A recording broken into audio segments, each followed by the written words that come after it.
ઉધના વિસ્તાર। પ્રભુનગરની આ સાંકડી ગલીઓ આજે ભય અને સન્નાટામાં ગરકાવ છે।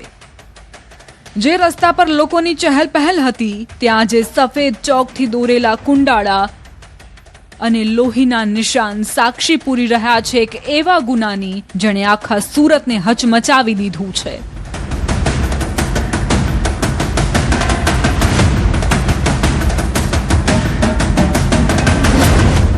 ધોળે દિવસે ધરતી લાલ। મકાન નંબર 217 ની એ ગલી અરવિંદભાઈ કિરાણા સ્ટોર પાસે અચાનક ચીસાચીસ સંભળાઈ છે। 25 વર્ષનો દિનેશ પ્રજાપતિ લોહીલુહાણ હાલતમાં જમીન પર ફસડાય છે।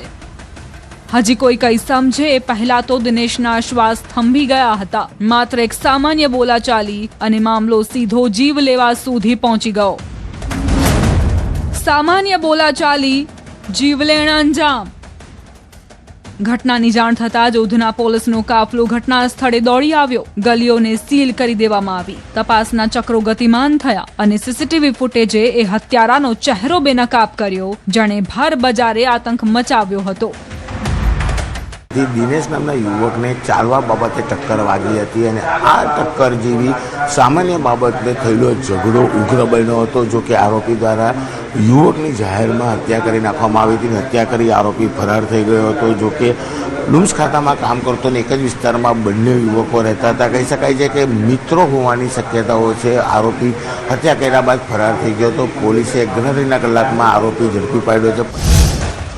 આ છે એ આરોપી, નામ છે શિવકરણ બિંદા। પીળા શર્ટ પર લાગેલા આ ડાઘા તેની ક્રૂરતાની ગવાહી આપી રહ્યા છે। ખિસ્સામાં છુપાવેલું એ તીક્ષ્ણ હથિયાર અને મનમાં ભરેલું ઝેર। આરોપી શિવે દિનેશના ગળા નીચે છાતીના ભાગે એવો ઘા કર્યો કે દિનેશને હોસ્પિટલ પહોંચવાનો મોકો પણ ન મળ્યો। ખાખીનો સકંજો, કાતિલ જેલના સળિયા પાછળ।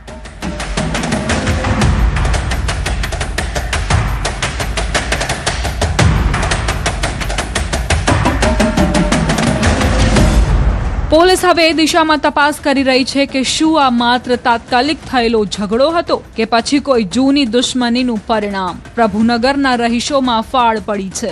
લોકો સુરક્ષાની માંગ કરી રહ્યા છે પણ સવાલ એ છે કે આટલો ગુસ્સો ક્યાંથી આવે છે કે માણસ ક્ષણવારમાં શૈતાન બની જાય છે। હાલ તો ઉધના પોલીસે આરોપીને જેલના સળિયા પાછળ ધકેલી દીધો છે પણ દિનેશના પરિવાર માટે પાછળ છોડી ગયો છે ક્યારેય ન પૂરાય તેવી ખોટ। ચાલવા બાબતે થયેલી ટક્કર હત્યા સુધી પહોંચી હતી અને સામાન્ય આ ઝઘડો આ યુવકે એક વ્યક્તિની હત્યા કરી નાખી હતી। જો કે પોલીસે આરોપીને પકડી કોર્ટમાં રજૂ કર્યો છે ત્યારે સામાન્ય ઘટનામાં હત્યાને અંજામ આપનાર વ્યક્તિ હાલ પોલીસમાં પકડમાં જોવા મળી રહ્યો છે। કેમેરામેન જીગર ગુગલ સાથે કીર્તેશ પટેલ, ન્યૂઝ 18 ગુજરાતી, સુરત।